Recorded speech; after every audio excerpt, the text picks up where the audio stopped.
Fire service ডিজির বিরুদ্ধে অপপ্রচারের প্রস্তাব প্রত্যাখ্যান করায় হত্যার হুমকি। নিজস্ব প্রতিবেদক। রাজধানীর মিরপুরে চাঞ্চল্যকর এক ঘটনায় ফায়ার সার্ভিস ও সিভিল ডিফেন্স অধিদপ্তরের মহাপরিচালকের বিরুদ্ধে অপপ্রচারমূলক পোস্টার লাগানোর প্রস্তাব প্রত্যাখ্যান করায় হত্যার হুমকির অভিযোগ উঠেছে। এ ঘটনায় প্রভাব বিস্তার, ভয়ভীতি প্রদর্শন ও ষড়যন্ত্রের অভিযোগ এনে সাধারণ ডায়েরি দায়ের করা হয়েছে। কথিত ফায়ার ফাইটার কামাল সম্প্রতি ব্রাহ্মণবাড়িয়া ফায়ার স্টেশনে বদলি হওয়ার পরেও ডিসি ডিরেক্টরের পায়ে ধরে আদেশ ঠেকানোর চেষ্টা করছে। ভুক্তভোগী আব্দুল হান্নান বুধবার 22 এপ্রিল মিরপুর থানায় জিডি নং 2704 দায়ের করেন। জিডিতে অভিযুক্ত করা হয়েছে Mohammad Kamal, fire fighter Demra fire station এবং Mohammad Khairul Alam, station officer, Kaliganj fire স্টেশনে কর্মরত আছেন। অভিযোগ অনুযায়ী কামাল ভুক্তভোগীকে ফায়ার সার্ভিস অধিদপ্তরের মহাপরিচালকের বিরুদ্ধে অপপ্রচারমূলক ব্যানার ও পোস্টার লাগানোর প্রস্তাব দেন এবং এ কাজে বিকাশের মাধ্যমে অর্থ দেওয়ার আশ্বাস দেন। কিন্তু ভুক্তভোগী এই প্রস্তাব প্রত্যাখ্যান করলে তাকে একাধিকবার হোয়াটসঅ্যাপে কল করে হত্যার হুমকি দেওয়া হয়। গত 17 এপ্রিল সন্ধ্যা আনুমানিক 7:10 সরাসরি প্রাণনাশের হুমকি দেওয়া হয়েছে বলেও জিডিতে উল্লেখ করা হয়। এদিকে অপর অভিযুক্ত খায়রুল আলম বিষয়টি ঊর্ধ্বতন কর্তৃপক্ষকে না জানানোর জন্য চাপ প্রয়োগ করেন এবং জানালে বিভিন্ন ধরনের ক্ষতির হুমকি দেন বলে অভিযোগ রয়েছে। এছাড়া অন্য একটি নম্বর থেকেও ভুক্তভোগীর কাছে হুমকি ও অশোভন আচরণ করা হয়। ভুক্তভোগী হান্নান আরও জানান, অভিযুক্ত কামাল নিজেকে প্রভাবশালী মহলের ঘনিষ্ঠ হিসেবে পরিচয় দিয়ে দীর্ঘদিন ধরে প্রভাব বিস্তার করে আসছেন। তিনি সাবেক রাষ্ট্রপতি আব্দুল হামিদকে দাদা বলে সম্বোধন করতেন এবং সাবেক জনপ্রশাসন প্রতিমন্ত্রী ফরহাদ হোসেনের স্ত্রী মোনালিসা রহমানকে নিজের বান্ধবী হিসেবে পরিচয় দিয়ে প্রভাব খাটাতেন বলে অভিযোগ রয়েছে। এছাড়া অভিযুক্ত কামালের বিরুদ্ধে দীর্ঘদিন ধরে নানা অনিয়ম, প্রভাব বিস্তার ও বিতর্কিত কর্মকাণ্ডের অভিযোগ রয়েছে।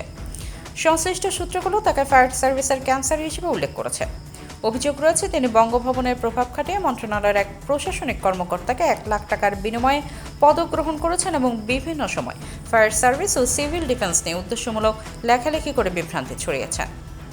আর অভিযোগ রয়েছে তিনি নিয়মিত স্টেশনে ডিউটি পালন না করে বিভিন্ন স্থানে ঘোরাফেরা করেন এবং তথাকথিত ম্যাচ ম্যানেজার হিসেবে দায়িত্ব নিয়ে প্রভাব বিস্তারে জড়িত থাকেন।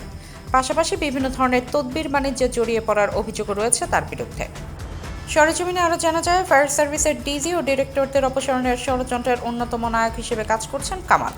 সম্প্রতি ফায়ার সার্ভিসে নিয়োগ কেন্দ্র করে কতিপয় সিন্ডিকেটের থেকে প্রায় 65 লাখ টাকা নিয়েছেন ডিজি ও ডিরেক্টরকে পরিবর্তন করবেন এই মর্মে, যা ফেরত না দেওয়ার অভিযোগ রয়েছে। শুধু তাই নয়, ফায়ার সার্ভিসের 33 জন ড্রাইভার, ফায়ার ফাইটার, লিডারদের বদলি করিয়ে দিবেন বলে প্রায় 4 লাখ টাকা হাতিয়ে নিয়েছেন। বর্তমানে ফায়ার সার্ভিসের স্বচ্ছতা ফেরাতে তার এসব অনৈতিক কর্মকাণ্ডে সায় বিনেনি, কিন্তু ভুক্তভোগীদের টাকাও ফেরত দিচ্ছেন না তিনি।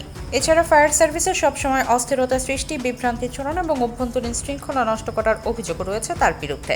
বর্তমান মহাপরিচালক ও প্রশাসনিক কর্মকর্তাদের বিরুদ্ধেও নানামুখী ষড়যন্ত্রে লিপ্ত থাকার অভিযোগ উঠেছে।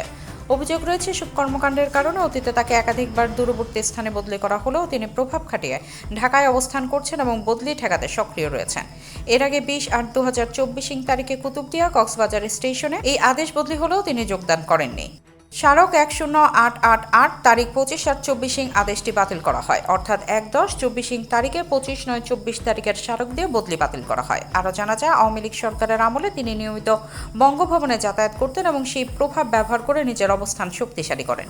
এমনকি তার ছোট ভাইও রাষ্ট্রপতির প্রভাব খাটিয়ে লিখিত ও মৌখিক পরীক্ষা ছাড়াই চাকরিতে যোগদান করেছেন বলে অভিযোগ রয়েছে, যিনি বর্তমানে গাজীপুরে কর্মরত আছেন। এছাড়া তিনি নিষিদ্ধ ছাত্রলীগের রাজনীতির সঙ্গে জড়িত ছিলেন এবং বাড়ি কিশোরগঞ্জের ইটনা উপজেলায় হলেও তিনি চাকরি নেন ভুয়া কোটায় বগুড়া থেকে বলেও জানা যায়। অভিযোগ রয়েছে, সাবেক সরকার প্রধান শেখ হাসিনা 5ই আগস্ট দেশত্যাগের পরও নতুন গণতান্ত্রিক বাংলাদেশে তারা পূর্বের রাজনৈতিক এজেন্ডা বাস্তবায়নের চেষ্টা চালিয়ে যাচ্ছেন।